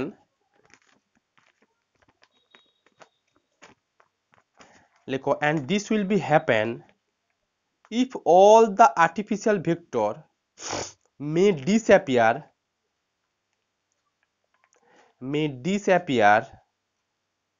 লেখো from the basis or optimal table, from the basis or optimal table। আচ্ছা, যেটুকু আমি বলছি সেটা একটু হয়তো আবছা আবছা বোঝা যাচ্ছে, বাট আমি যখন অঙ্ক নেব তখন আমি বলে দিচ্ছি, আমি যখন অঙ্ক নেব তখন আমি এইটাকে আবার আমি ম্যাচিং করে দেবো, পুরো জিনিসটা ক্লিয়ার হবে। কি বলেছি, in phase one method in any table if Z star, এই যে Z J star minus C J star greater or equal to zero, কমাতে লিখলাম for this situation if max Z star equal to zero then the given LPP has a feasible solution and this will be happen if all artificial vector may be disappear from the basis or optimal table। কি কথাটা বলা হলো, দেখো তোমার হাতে max Z star আছে আর কিছু subjective function আছে, তো এরকম ক্যালকুলেট অবস্থায় কিন্তু তুমি নিশ্চয়ই Z star minus C J star এটা কিন্তু ক্যালকুলেট করতে পারবে। এখন দেখলে সব greater or equal to zero চলে এসছে, তারপর ওটা আমার ফেজ ওয়ানের একটা অপটিমাল টেবিল চলে এসছে। ওই অবস্থাতে এখানে যে ভ্যারিয়েবলগুলো ছিল, এখানে তো ওই এক্স এর তো কিছু ভ্যারিয়েবলগুলো ছিল, যেই সব ভ্যারিয়েবলগুলো ছিল ওই ভ্যারিয়েবলগুলোর মধ্যে যে আর্টিফিশিয়াল ভেক্টরগুলো ছিল, সাপোজ কিছু একটা আর্টিফিশিয়াল ভেক্টর, সাপোজ এই ফোরটাকে আমি আর্টিফিশিয়াল ভেক্টর বললাম। এখন যদি দেখো যে অপটিমাল টেবিলে যে আর্টিফিশিয়াল ভেক্টর, আমার ওখানে আর্টিফিশিয়াল ভেক্টর A5 হবে হিসেব মতো A5, এই আর্টিফিশিয়াল ভেক্টরটা হয় জিরো ভ্যালু নিয়ে থাকবে অথবা অথবা কি এটা ডিসঅ্যাপিয়ার থাকবে। আবার কি বলেছে দেখো, যে for this situation if max Z star equal to zero, আবার বলি যখন তুমি এই ম্যাক্স জে স্টার আর সাবজেক্টিভ ফাংশনের হেল্প নিয়ে তুমি একটা অপটিমাল টেবিল বানাবে, ওই অবস্থায় দেখলে ফেজ ওয়ানের, কিন্তু ফেজ টুটা এখন প্রশ্নই নেই, দেখলে যে Z J minus C J greater or equal to zero চলে এসছে, তার মানে আমাদের আর টেবিল আর কোনো এগোনোর কোনো প্রশ্নই নেই ফেজ ওয়ানে। ওই অবস্থাতে দেখো কোনোভাবে ম্যাক্স জে স্টারের ভ্যালু জিরো হচ্ছে কিনা, একটু ভেবে দেখো। ম্যাক্স জে স্টার জিরো তখনই হবে যদি এই x5 এর ভ্যালু জিরো হয়, হ্যাঁ কি না বলো আমাকে। ম্যাক্স জে স্টার কখন জিরো হবে, এটা তো 0 0 0 0, তার মানে এই যে x5 এর ভ্যালু, x5 এর এইখানে কিন্তু একটা x5 এর ভ্যালু থাকবে, এইখানে হচ্ছে x5 এর একটা ভ্যালু থাকবে অপটিমাল টেবিলে, কিছু একটা ভ্যালু থাকবে, এই x5 এর ভ্যালুটা হয় জিরো নিয়ে থাকবে অথবা অপটিমাল টেবিলে আর্টিফিশিয়াল ভ্যারিয়েবল যেটা মানে x5 যেটা সেটা যেন প্রেজেন্ট না থাকে। যদি এই দুটো কন্ডিশন হোল্ড করে তখনই x5 এর ভ্যালুটা কি জিরো হয়ে যাবে, x5 এর ভ্যালুটা জিরো হলেই কিন্তু ম্যাক্স জেড স্টারটা কি দেবে, জিরো হবে। তাহলে আমরা ফেজ ওয়ানে কনক্লুশন দিতে পারবো যে ফেজ ওয়ান থেকে আমরা এটুকু বলতে পারবো এটার সলিউশন আছে কি নাই। সেটা করার জন্য এইটুকু বললাম যে ম্যাক্স জেড স্টার যেটা ক্যালকুলেট করেছো এটা আর সাবজেক্ট ফাংশনের হেল্প নিয়ে Z star Z J star minus C J star greater or equal to 0 হচ্ছে কিনা দেখো, দেখে নিলে হ্যাঁ চলে এসছে, গুড। ওই অবস্থায় দেখো max J star equal to 0 হচ্ছে কিনা। ম্যাক্স জে স্টার তখনই 0 হবে যদি এই আর্টিফিশিয়াল ভ্যারিয়েবলের ভ্যালুটা যদি 0 হয়ে যায় বা অপটিমাল টেবিলে যদি না থাকে। অপটিমাল টেবিল মানে যেখানে Z J minus C J greater or equal to 0 যে টেবিলে এসছে, ওই টেবিলে দেখো x5 নেই, ব্যাস নেই মানে আমরা ভাবি যে 0 ভ্যালু আছে, তার max J star equal to 0 হয়ে যাচ্ছে।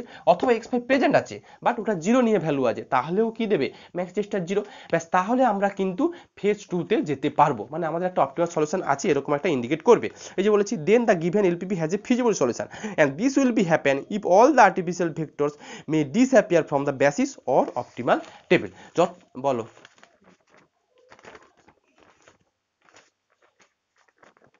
লাভ ক্ষতি তো প্রশ্ন নয়, একটা প্রসেস যে যেটা যেভাবে বের করেছে, একজন কি বের করেছে এগুলো?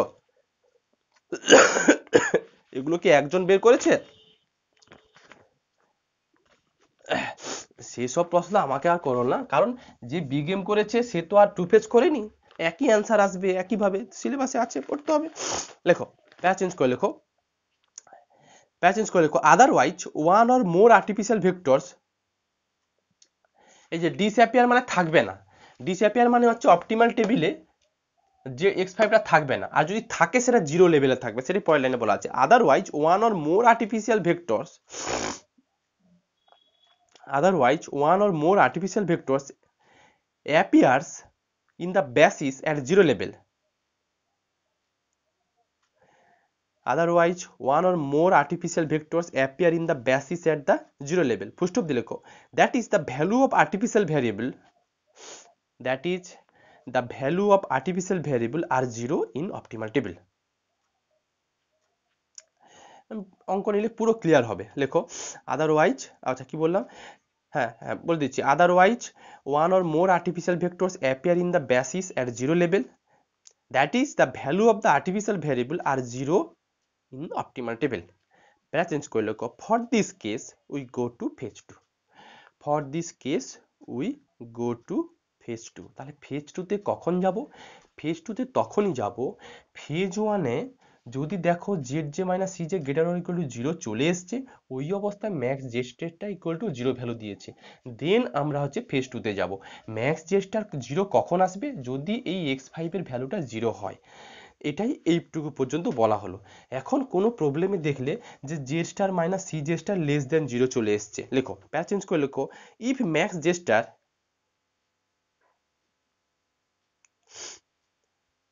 লেখো if max Z star less দেন 0, দেখো জেড জে মানে C J greater or equal to 0 optimal, এটা কিন্তু অপটিমাল টেবিলের জন্যই হয়ে থাকে।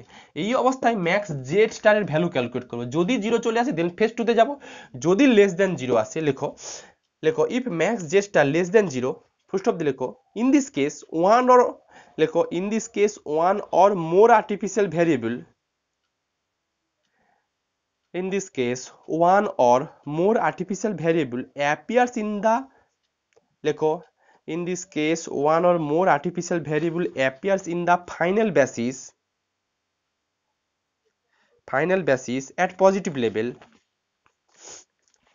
আবার বলছি, in this case one or more artificial variable appears in the final basis at positive level in optimal table, in optimal table, কমাতে লেখো then the given LPP has no feasible solution, then the given LPP has no feasible solution, লেখো and we have no, লেখো and we have not need to construct phase 2, and we have not need to construct phase 2। এখন কথা হলো phase 2 তে কখন যাব সেটুকু বললাম, যদি ম্যাক্স জেডটা 0 হয়ে যায় আর Z J minus C J greater or equal to 0 পেয়েছো ফেজ 1 এর কোনো একটা টেবিলে, ওই অবস্থায় ম্যাক্স জেডটা ইকুয়াল টু 0 সুন্দরভাবে আমাকে ফেজ 2 তে যেতে হবে। আর দেখলে, বলো বলো, না গ্রেটার দেন হবে না তার, এটা না হবে না, কারণ আর্টিফিশিয়াল ভ্যারিয়েবল গুলো এখানে যে ভ্যালুগুলো আসবে সেগুলো সব পজিটিভ ভ্যালু নিয়ে আসবে, কারণ ওর যে ভ্যালুগুলো বির কোনো ভ্যালু নেগেটিভ হয় না, কোথাও দেখেছো যে বির কোনো ভ্যালু নেগেটিভ দিয়েছে কোনো প্রবলেমে সঞ্জিত? তার জন্য আর্টিফিশিয়াল ভ্যারিয়েবল অলওয়েজ, হ্যাঁ তার জন্য এই যে আর্টিফিশিয়াল ভ্যারিয়েবল, আর্টিফিশিয়াল ভ্যারিয়েবলগুলো সব পজিটিভ নিয়ে আসবে। তো পজিটিভ নেওয়া মানে আলটিমেট এই ম্যাক্স জে স্টারটা নিশ্চয়ই less or equal to zero হবে, হ্যাঁ কি না? আমি প্রথম বললাম যে ফেজ টুতে যাবো কখন সেটুকু বলে দিয়েছি, জেড জে মাইনাস ই যে greater or equal to zero, ওই অবস্থায় max J star equal to zero. সুন্দরভাবে জিনিসগুলো বোঝো যে max J star equal to zero কখন হবে, যদি x5 ভ্যালুটা জিরো হয়ে যায়। ব্যাস ওই রকম কোনো কেস দেখতে পেলে ও চোখ বুঝে আমাকে ফেজ টুতে যেতেই হবে, নাহলে সলিউশন পাবো না। বাট কোনো একটা সিচুয়েশন দেখলে J star minus C J star greater or equal to zero হয়ে আছে, অপটিমাল মানে ফেজ ওয়ান, এটা কিন্তু ফেজ ওয়ান থেকে, ফেজ ওয়ানে Z J star minus C J star greater equal to zero হয়েছে, ওই অবস্থায় দেখলে না max J star equal to zero দিচ্ছে না, ম্যাক্স জে স্টার কি লেস দ্যান জিরো দিচ্ছে। সেটা কখন সম্ভব, যদি আর্টিফিশিয়াল ভ্যারিয়েবলটা যদি পজিটিভ লেভেলে থাকে, কোথায়, ওই অপটিমাল টেবিলে, মানে যেখানে Z J star minus C J star equal to greater or equal to কত জিরো, যেই টেবিলে হয়ে আছে ওই টেবিলে দেখলে আর্টিফিশিয়াল ভ্যারিয়েবল আছে আর সেটা পজিটিভ একটা ভ্যালু নিয়ে আছে, তার মানে ম্যাক্স জে স্টার কি লেস দ্যান জিরো দেবে। ব্যাস, তাহলে আর কোনো সলিউশনই নেই, নো ফিজিবল সলিউশন, মানে আমাদের ফেজ টুতে যাওয়ার কোনো প্রশ্ন নেই। বাট আমরা তো ফেজ টুতে যাব, তার জন্য আমরা ধরে নিচ্ছি যে হ্যাঁ এই সার্টেন কন্ডিশনটা হোল্ড করে গেছে, মানে Z J star minus C J star greater equal to zero আর max J star equal to zero, এটা ঘটেছে। তার মানে আমরা ফেজ টুতে যাব। লেখো লেখো লেট লেখো লেট ম্যাক্স জেড জে, লেখো let Z J star minus C J star greater equal to zero and max Z star equal to zero. লেখো then we go to phase two method. অঙ্ক নিয়ে আরো পুরো clear হবে। লেখো let Z J star minus C J star greater or equal to zero and max z star equal to 0, then we go to phase 2, then we go to phase 2। phase 2 তে দুটো case থাকবে, এবার heading করো phase 2।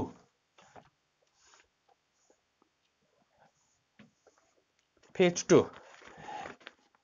Phase 2 এর আন্ডারে case 1 করো আর case 2 করো।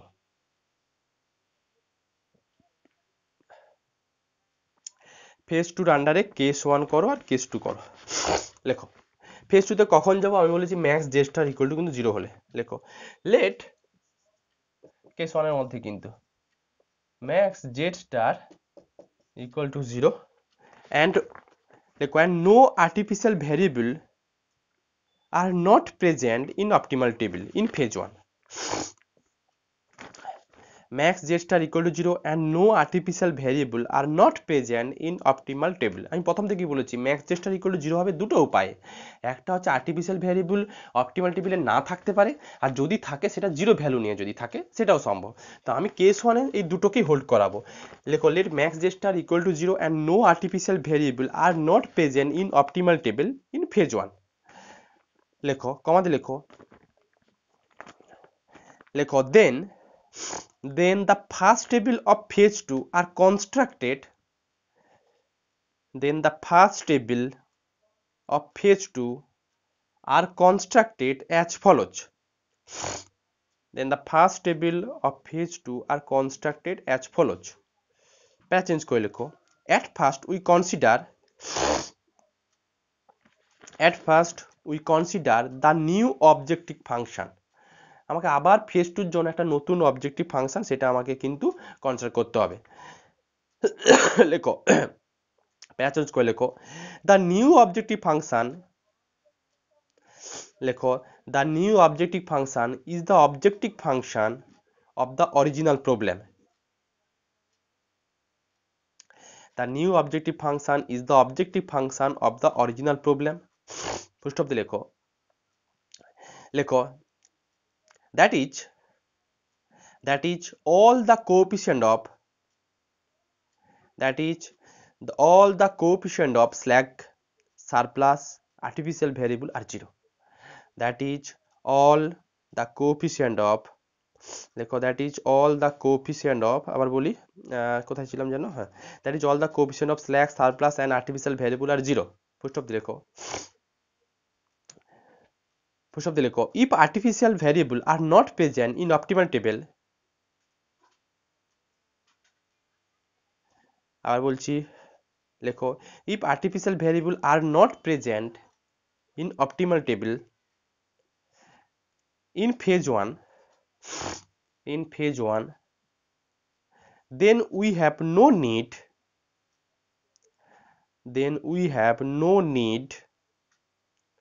to write the artificial variable in objective function, we have no need to write the object আবার বলছি then we have no need to write the artificial variable in objective function that is লেখো that is the new objective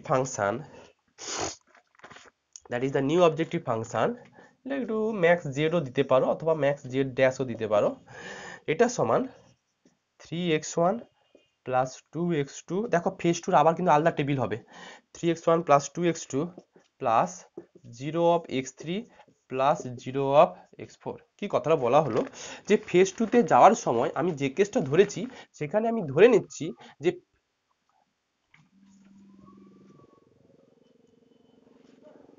বলো হ্যাঁ পড়ানো হচ্ছে হ্যাঁ পড়াচ্ছি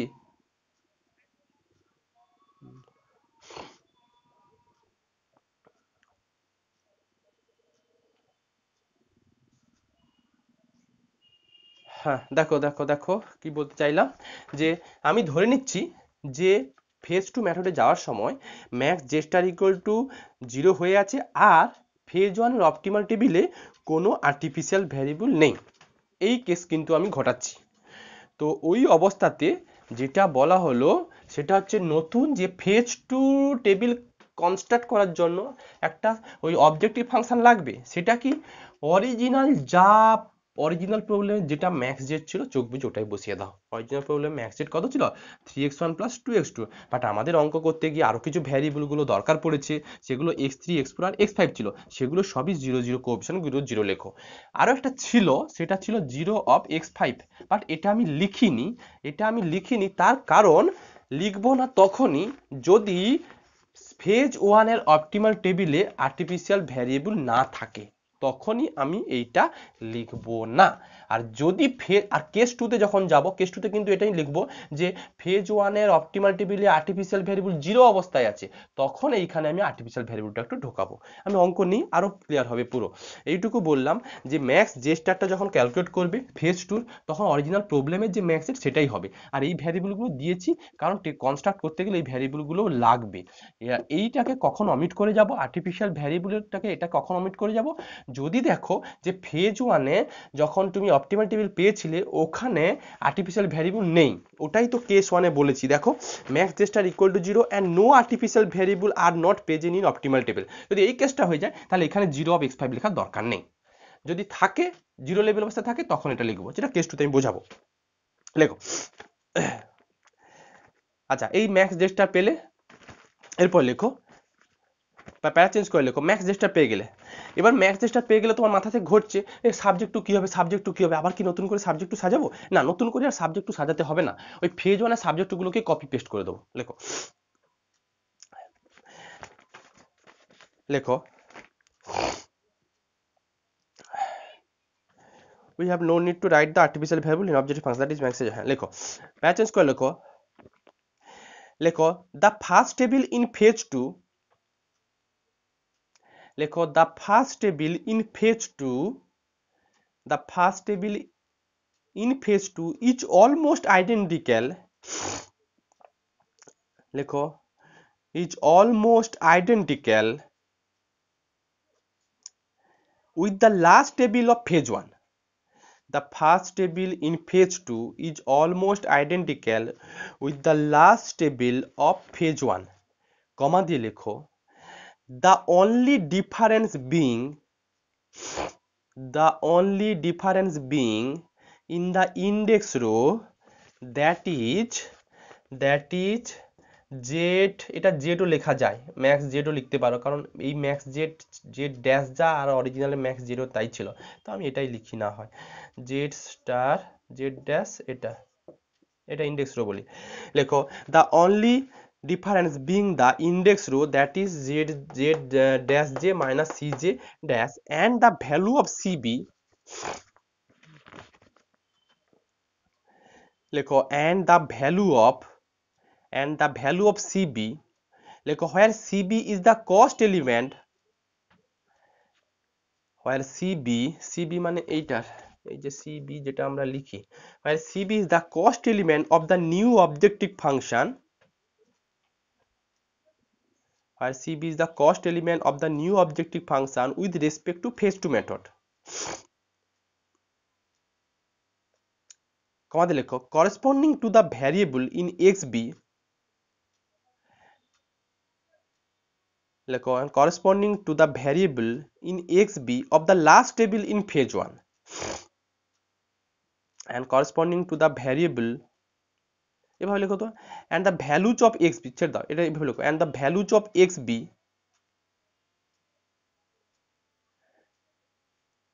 লেখো এই রেসপেক্ট মানে এইটুকু বলতে চাইছি উইথ ফেজ টু মেথড, ঠিক আছে ওই ল্যাঙ্গুয়েজটাই লেখো, কোনো অসুবিধা নেই, যে কাটা দরকার নেই। corresponding to the variable, কাটা দরকার নেই, corresponding to the variable in xb of the last table in phase 1 and corresponding to the variable in xb of the last table in phase 1। কি কথাটা হবে, এটা করার জন্য আমাকে টেবিলটা বানাতে হবে, পার্টিকুলার লাইনটার উপর আন্ডারলাইন করে রাখো, এটার মানে বোঝানোর জন্য আমার টেবিলটা দরকার। and corresponding to the variable in xb of the last table in phase 1, full stop দিয়ে লেখো in this situation we find, লেখো in this situation we find, এটা ক্যালকুলেট করব আবার zj dash minus cj dash, লেখো if zj dash minus cj dash greater or equal to 0 then the optimal solution has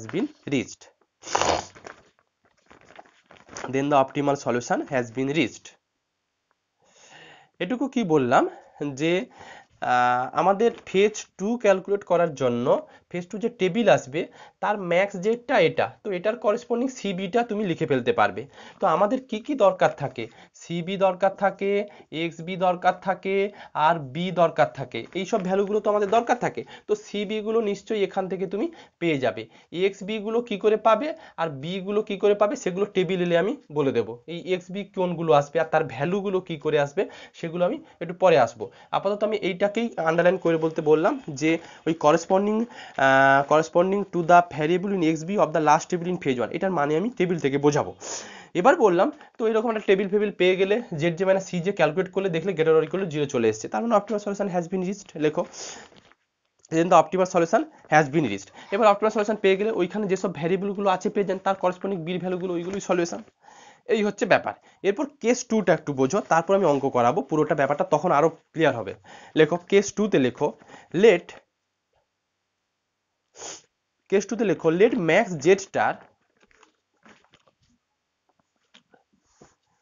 লেখো let max z star equal to 0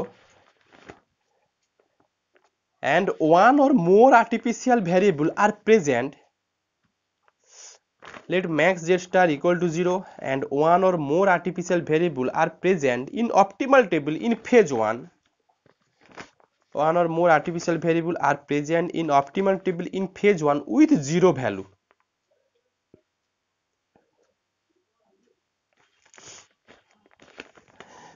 লেখো with 0 value, full stop দিয়ে লেখো then we follow the rule of case 1, মানে এটা যে case 1 same রুলই follow করব, আমরা একইভাবে ফলো করব কেস 1 and we remove, লেখো and we remove the artificial variable in optimal table, and we remove the artificial variable in optimal table in phase 2, then we remove the artificial variable in optimal table in phase 2, full stop দিয়ে লেখো or if artificial variable are present, or if, হ্যাঁ বলে দিচ্ছি, let max z star equal to 0 and one or more artificial variable are present in optimal table in phase 1 with 0 value, then we follow the rule of case 1 rule যেটা follow করেছিল ওটাই follow করব। তারপরে বললাম and we remove the artificial variable in optimal table in phase 2, and we remove the artificial variable in optimal table in phase 2, full stop দিয়ে বললাম or if artificial variable are present in optimal table, লেখা complete হয়ে গেছে, লেখো or if artificial variable are present in optimal table, কমাতে লেখো then the variable of artificial variable are 0, লেখো আবার বলছি or if artificial variable present in the optimal table and the then কেটে দাও and the value of artificial variable are 0, লেখো and the values of artificial variable are 0. লেখো if these conditions are satisfied, then the problem has a feasible solution. Otherwise not. Case 2 টা কি বলা হলো? Case 2 টাতে বলা হলো দেখো ম্যাক্স জেড স্টার, এবার অঙ্ক করাবো পুরো ক্লিয়ার হবে। Max Z star equal to 0 পেয়ে গেছো, বাট ফেজ 1 মেথডের যে অপটিমাল টেবিল ছিল ওখানে একটা আর্টিফিশিয়াল ভ্যারিয়েবল দেখা গেছে, সেটা a5 সাপোজ, ভেক্টর বা ভ্যারিয়েবল যাই বলো, x5 দেখা গেছে, আর সেটা নাকি 0 ভ্যালু নিয়ে আছে। তাহলে 0 ভ্যালু যদি নিয়ে থাকে তাহলে আমাদের ম্যাক্স জেডটা যেটা সাজাবে, ম্যাক্স জেড ড্যাশ সাজাবে, এই সাজানোর মধ্যে কিন্তু ওই একটা আর্টিফিশিয়াল ভ্যারিয়েবল অফ থাকবে, মানে মাইনাস অফ x5, এরকম 0 অফ x5 এরকম লিখবে। লেখার পর আবার সেই কেস 1 এর মতো আবার সেম টেবিল বানাবে। ওই টেবিল বানানো অবস্থায় দেখলে কোনো একটা জায়গাতে max Z dash minus Z J minus Z dash minus C J এটা গ্রেটার অর ইকুয়াল টু 0 চলে এসছে, তাহলে আমাদের optimal solution has been reached. But ওই অবস্থাতে দেখলে, এটা কিন্তু ফেজ 2 টেবিলের কথা বলছি, ওই অবস্থার মধ্যে দেখলে আর্টিফিশিয়াল ভ্যারিয়েবলের ভ্যালুটা 0 অবস্থায় চলে এসছে, ব্যাস তাহলে সলিউশন আছে। আর যদি দেখো আর্টিফিশিয়াল ভ্যারিয়েবলের ভ্যালু 0 না থেকে অন্য কোনো একটা পজিটিভ ভ্যালু নিয়ে আছে, তখন বলবে ওটার সলিউশন নেই। সেম কনসেপ্ট আমরা বি গেমেও তো কাজ করেছিলাম ঋত্বিক, একই কনসেপ্ট। বি গেমে তো তাই ছিল যে যে আমরা অপটিমাল টেবিলে যদি আর্টিফিশিয়াল ভ্যারিয়েবলটা থাকে তো সেটা 0 নিয়ে থাকে, যেন থাকে। যদি 0 ভ্যালু নিয়ে থাকে তাহলে সলিউশন আছে, আর 0 বাদ যদি পজিটিভ কোনো ভ্যালু নিয়ে থাকে তখন আমরা বলি কি কোনো ফিজিবল সলিউশন নেই। তাহলে যতটুকু বুঝেছো ঘাবড়ানোর কিছু নেই, অঙ্ক নেই, পুরো ব্যাপারটা সুন্দরভাবে ডাউট ক্লিয়ার হবে। দেখো যা বুঝেছো এটার সঙ্গে মেলাবে, তারপর আমাকে আস্তে আস্তে কোশ্চেনগুলো জিজ্ঞেস করবে। আচ্ছা,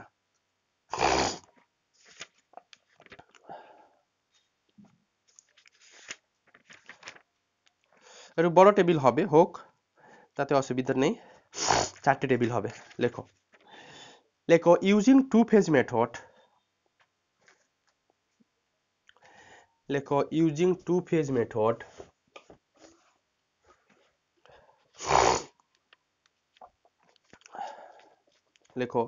using two phase method solve max z equal to এটা দেওয়া আছে, max z equal to দেওয়া আছে 2x1 plus x2 minus x3, subject to দেওয়া আছে 4x1 plus 6x2 plus 3x3 less or equal to 8 দেওয়া আছে, 3x1 minus 6x2 minus 4x3 less or equal to 1 দেওয়া আছে, আর 2x1 plus 3x2 minus 5x3 greater or equal to 4 দেওয়া আছে, আর x1 x2 x3 greater or equal to 0 দেওয়া আছে। দেখো প্রথম আমরা কিন্তু ফেজ 1 টুকু ক্যালকুলেট করব। আচ্ছা লেখো here we introduce, বলো কটা স্ল্যাক ভেরিয়েবল ইউজ হবে, কটা সারপ্লাস ভেরিয়েবল ইউজ হবে, বলো। লেখো here we introduce two slack variable x4 and x5. Here we introduce two slack variable x4 and x5 and one artificial variable, one surplus leo, আগে surplus now, one surplus variable x6 and one artificial variable x7 and putting the value in standard form as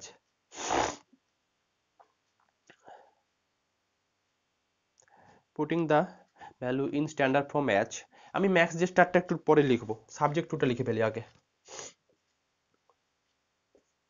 subject to কি হবে 4x1 plus 6x2 plus 3x3 কত plus x4 plus 0 of x5 plus 0 of x6 plus 0 of x7 equal to 8, তাই তো? 7টা variable তো, হ্যাঁ। তারপরে 3x1 minus 6x2 minus 4x3 plus 0 of x4, মনে মনে ভাবে এটার স্ল্যাক হচ্ছে x5, তার মানে x5 plus 0 of x6 plus 0 of x7 equal to 1। এখানে সারপ্লাস আর আর্টিফিশিয়ালের কাজ আছে। 2x1 plus 3x2 minus 5 of x3, x4টাকে কি নিয়েছিলাম, স্ল্যাক নিয়েছিলাম, তার মানে 0 অফ কত এটা, x4, স্ল্যাক এরও x5 ও স্ল্যাক ছিল, তার মানে 0 অফ কত, x5। সারপ্লাসটা এটাই ছিল, সারপ্লাসের কোএফিসিয়েন্ট কত বসাই আমরা, minus x6 plus x7 equal to 4। ঠিক আছে মনে হয়, হ্যাঁ। এই সাজানোগুলো পারবে নিশ্চয়ই। আর xi greater or equal to 0 for all i equal to 1 2 3 4 5 6 7। এটার চেঞ্জ কিছু নেই, এ সবসময় একই রুলেই চলবে। আচ্ছা, এবার চলে আসো, লেখো দ্য ফেজ 1। এবার হেডিং করো ফেজ 1। ফেজ 1 লেখো the auxiliary objective function is, the auxiliary objective function সেটা হচ্ছে নিচে লিখবে max Z star, the auxiliary object নিচে লিখবে। কি শিখেছি আমি বলো, কি শিখেছি, কার কোএফিসিয়েন্ট গুলোকে কি করতে, হ্যাঁ। তার মানে এগুলো একটু লেখো, কারণ আমাকে তো সিজের জায়গাতে বসাতে হয় না, সির জায়গাতে 0 of x1 plus 0 of x2 plus 0 of x3 0 of x4 0 of x5 0 of x6 minus x7, তাই কিন্তু আমার লেখানো আছে, নিশ্চয়ই বোঝা গেছে। এরপর টেবিলটা বানাবো। আচ্ছা, ইনিশিয়াল বেসিক ফিজিবল সলিউশনটা একটু বলে ফেলো, লেখো এর the initial basic feasible solution কি কি থাকবে,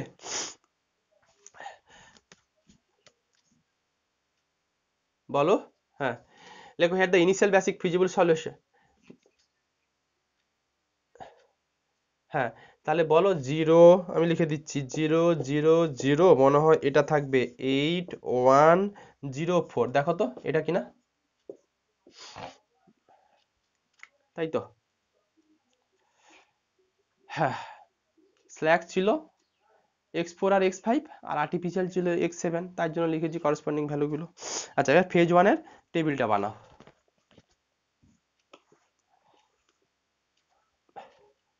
ফেজ 1 এর টেবিল বানাতে হবে। টেবিল বানানোর জন্য যেভাবে আমরা করি, এটা থাকবে সিবি, এদিকে থাকবে কত বি, এদিকে থাকবে এক্স বি, এদিকে থাকবে বি, আর এখানে কত থাকে একটা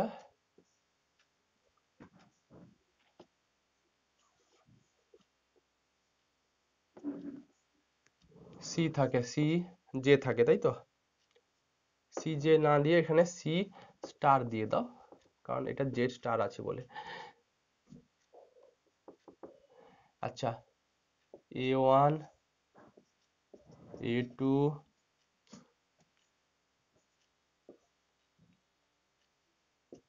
A3 A4 A5 A6 আর A7। আচ্ছা, পেনে কালিটা ভুল করা, ভ্যালুগুলো তোমরা লিখে ফেলো দেখে দেখে।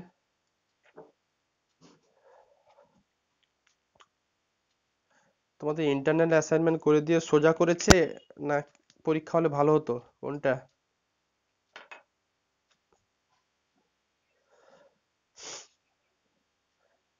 অ্যাসাইনমেন্টের জন্য কলেজ টু কলেজ ভ্যারি করবে, কলেজ সেইটি হলো ইউনিভার্সিটি তো কিছু যদি না, বলো কি বলছো বলো, অনেক কি assignment college to college vary করবে, এবার যদি ইউনিভার্সিটি প্রপারলি বলে দেয় আরো কিছু গাইডলাইন্স দেবে, এ তো শুধু মানে তোমাদের অধৈর্য হয়ে যাচ্ছ দেখে। কালকে তো ইউনিভার্সিটির সামনে অনেকে করেছিল, মানে পোস্টার ব্যানার নিয়ে এইসব যা হয় আর কি। তারপরেই দেখলাম সব করছিলে। কিছু এমসিকিউ পাঠাবো আমি, সুন্দরতা বলেছিলে, বলো।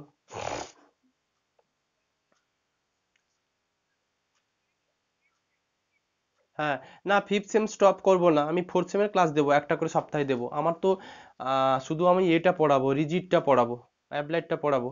সে 4টে লাগুক 5টা লাগুক, অ্যাপ্লাইডটাই পড়াবো আমি। ফিফথ সেম চলবে, ফিফথ সেম স্টপ করা যাবে না, কারণ ইন্টারনাল অ্যাসাইনমেন্ট তো। বলো। কেন ফেল করে যাবে? কেন ফেল করে যাবে? 50% নাম্বার তো আছে হাতে। হ্যাঁ, সেগুলো একটু পড়ো, সেগুলো একটু পড়ো। আর ইন্টারনাল অ্যাসাইনমেন্টটা কিভাবে হয় এই উইকে জানিয়ে দেবে। তো অ্যাসাইনমেন্টটা যদি এমসিকিউ হয় তখন তোমাকে একটু পড়তে হবে খুব ভালো। হ্যাঁ, সিজে স্টার। আর যদি এমসিকিউ না হয়, যদি লং কোশ্চেন দেয়, তাহলে উতরে যাবে। আচ্ছা ঠিক আছে, দেখছি, চিন্তাধারা রাখছি কি করা যায়। যাই হোক, একটু ভ্যালুগুলো বলো। দেখছি সঞ্জিত, কিছু তো একটা ব্যবস্থা হবে নিশ্চয়ই। ফোর্থ সেমটা নিয়েও তো ভাবতে হবে। টেনশন নেওয়ার কিছু নেই, সব কিছু সলিউশন হয়ে যাচ্ছে, এটারও হয়ে যাবে। আচ্ছা, 0 0 0 0 0 আর এদিকে -1, এটা সিবি। সিবি কোনগুলোর কোএফিসিয়েন্ট হয়ে যায় প্রথম থেকে শিখিয়েছি, তাই কি? সিবিটা কত হবে বলো? সব জিরো? হ্যাঁ, -1 গুলি বলছো কেন? যেগুলো বেসিক ভ্যারিয়েবল ছিল তার কোএফিসিয়েন্ট। বেসিক ভ্যারিয়েবল গুলো কোনগুলো ছিল? ওই যে, কোনগুলো ছিল বলো বেসিক ভ্যারিয়েবল? x4 x5 আর x7। তার মানে 0 0 -1, এগুলো যেন না গুলোয়। আচ্ছা, বিটা কত হবে বলো? তার করেসপন্ডিং ভ্যালুগুলো এখানে কি কি লিখবো বলো? বিটা কোনটা আসবে? বেসিক ভেক্টর কোনগুলো ছিল? a4 a5 a7, এগুলো বেসিক ভ্যারিয়েবল ছিল। x4 x5 x7, b 8 1 4।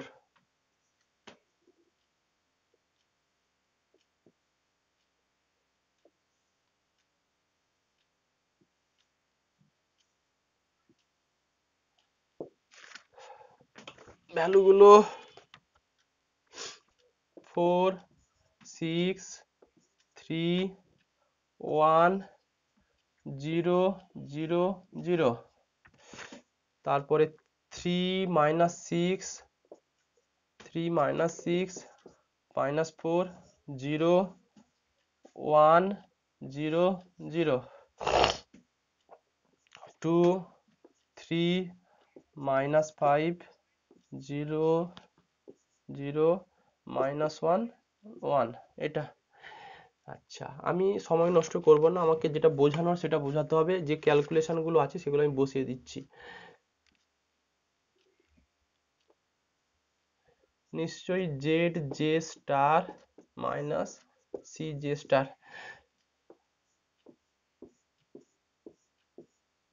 ভ্যালুগুলো আমি বসিয়ে দিচ্ছি। সেটা থাকবে তোমার -2 -3, -2 -3। যদি ভুল ভুল থাকে বাড়িতে চেক করবে। -5 0 0 1 0, এটা। আচ্ছা, বুঝলাম এটা।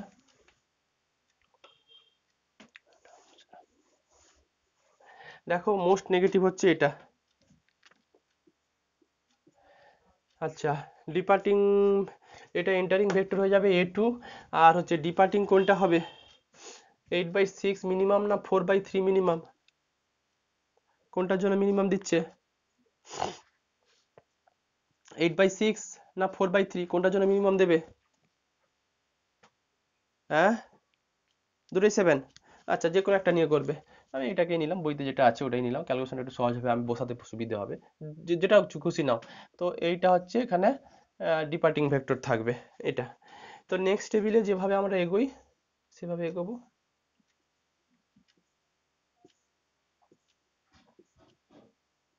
সিম্পলেস্ট টেবিল তো একই থাকবে। বলো, আমি দেখতে পাচ্ছি A2 এন্টারিং হবে আর A4 ডিপার্টিং হবে, তার মানে এখানে কত আসবে?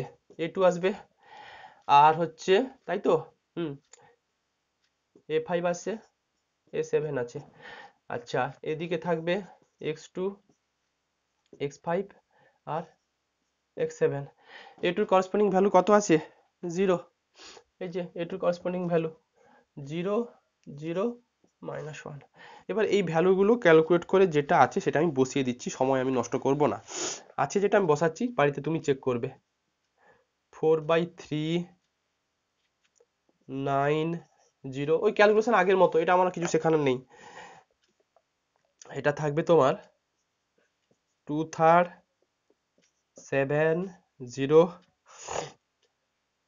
1, 0, 0, হাফ, -1, -13/2, 1/6, 1, -হাফ, 0, 1, 0, 0, 0, -1 আর 0, 0, 1, এটা পাবে। ওকে, তুমি ক্যালকুলেট করে দেখবে বই ঠিক করেছে না ভুল করেছে।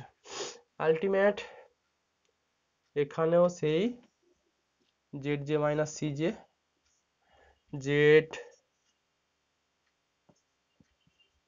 J স্টার - CJ স্টার, এটা পাবে তুমি 0, 0, 13/2,